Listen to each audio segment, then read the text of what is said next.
Welcome to Ember of Emotions. On the outskirts of a sleepy village, Ryan inherited a modest farm from his grandfather. It was a picture of peace, fertile land, rolling fields, and an old stone well tucked behind a row of gnarled oak trees. By day, life seemed idyllic. Crops thrived, sunlight warmed the soil, and the farm felt like an ordinary stretch of land, untouched by mysteries. But when night fell, the well began to whisper.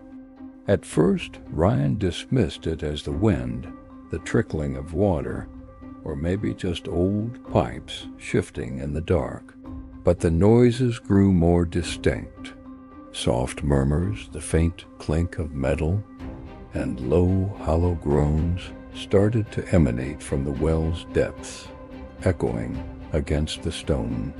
His loyal German shepherd, Max, refused to go near it. He'd growl and tremble whenever they passed, his instincts screaming a warning Ryan couldn't yet understand. Sleep became a distant memory. Shadows in the farmhouse seemed longer, darker, and more alive near the well. The whispers weren't random. They felt urgent, almost intelligent, as if the earth itself was trying to call out to him. One chilly autumn evening, curiosity finally won its battle against fear. With a lantern in hand, Ryan approached the well. The familiar oak trees cast long, twisted shadows under the moonlight, turning the peaceful farm into something sinister. As he peered into the oppressive darkness, the whispers grew louder, almost forming words he couldn't quite comprehend. Then he saw it. A flicker of light deep inside caught his eye, faint and ethereal, like someone or something was signaling him from below. His heartbeat quickened, pounding in his ears. Ryan knew he couldn't ignore it any longer. He started digging into the well's history, talking to the elderly villagers. They spoke in hushed tones, telling stories of a time decades ago when his grandfather had sealed the well after a tragic accident. A young boy had disappeared nearby, never to be found. Some said the well was cursed. Others whispered that it was a gateway to something beyond human understanding. Ryan's skepticism began to waver. He started noticing other strange things. Tools would go missing from the shed, only to reappear days later in a different spot.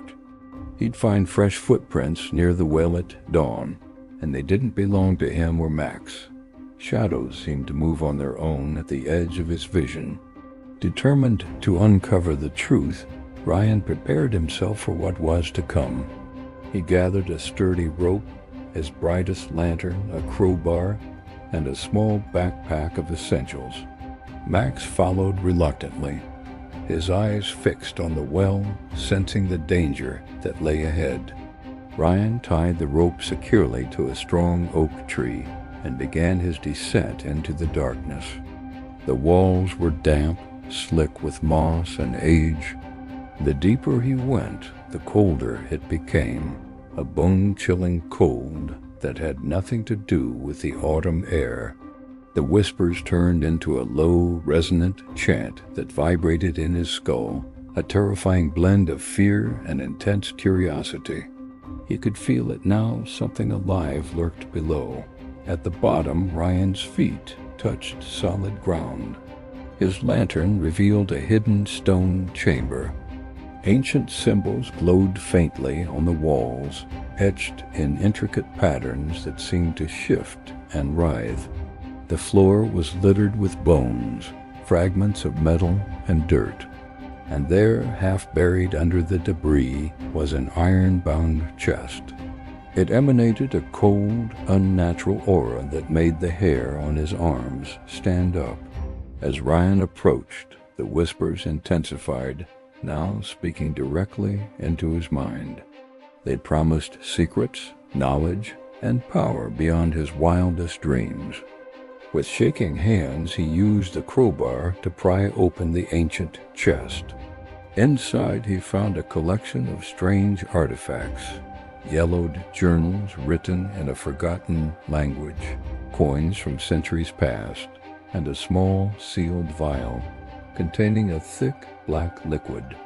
Suddenly, a gust of icy wind ripped through the chamber, extinguishing his lantern. Darkness, absolute and suffocating, swallowed him whole.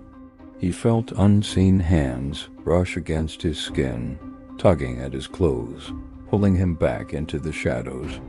Above, he could hear Max barking frantically, his cries muffled by the cavernous silence.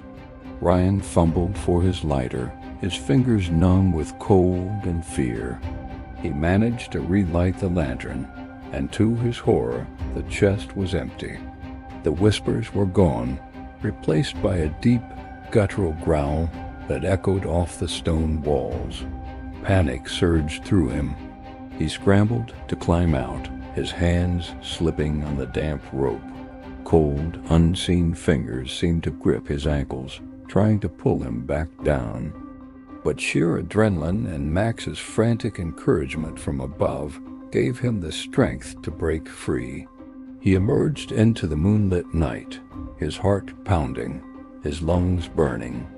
The once ordinary farm was now a place of lingering, palpable dread.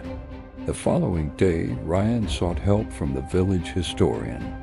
The old man's face grew grave as Ryan recounted his story. The historian explained that the well had been a prison for a dark entity, a creature that fed on curiosity, fear, and human desire. Those who entered were rarely seen again. The journals and artifacts were nothing but a trap, a lure to draw victims into the well's depths, where they would become part of its whispers forever. Ryan realized he had narrowly escaped a terrible fate, yet he knew something inside the well had followed him out of presence, patient and malevolent, waiting for the next intrusion. With the historian's help, Ryan sealed the well shut, using heavy stones, timber, and a protective charm the old man provided. On the surface, life on the farm returned to normal. The crops grew, the sun shone, and the village whispered tales of the cursed well in hushed tones. But Ryan was changed. Nights were sleepless. Shadows seemed to move in the corners of his eyes, and Max would often whimper, staring at the sealed stone pit. Every whisper of the wind, every draft in the old house, reminded him that the well's hunger never sleeps. Some doors, once opened, can never truly be closed. Weeks turned into months. Ryan's routine became one of survival, checking fences, keeping Max close, and never, ever straying near the well after dark. Occasionally, a soft whisper would seem to slip through the stones, promising untold secrets, tempting him to return. But he resisted, understanding now that some mysteries are too dangerous and some knowledge is too dark to possess. The well remains, silent by day, but alive by night. Even now, when the moonlight hits the farm at just the right angle, Ryan swears he can see a faint glow from within the stones, as if the symbols in the chamber below are still alive, still waiting. He warns villagers to stay away, but curiosity is human nature, and he knows some will inevitably test their fate. Max sleeps near the sealed well, ever alert to sounds humans cannot perceive. Ryan has accepted his destiny. He is the protector, the witness, and the survivor of a secret older than the land itself. The old well waits patiently, hungering for the next soul brave or foolish enough to answer its call. It whispers promises of knowledge, treasure, and power, but those who listen too closely may vanish forever. Ryan's farm may look normal, but he lives forever in the shadow of the well's dark legacy, hoping to never again hear the whispers calling his name. If you enjoyed this story, don't forget to subscribe to Ember of Emotions and hit the notification bell. Your support helps us bring more emotional, mysterious, and cinematic stories straight to you. Thank you for listening.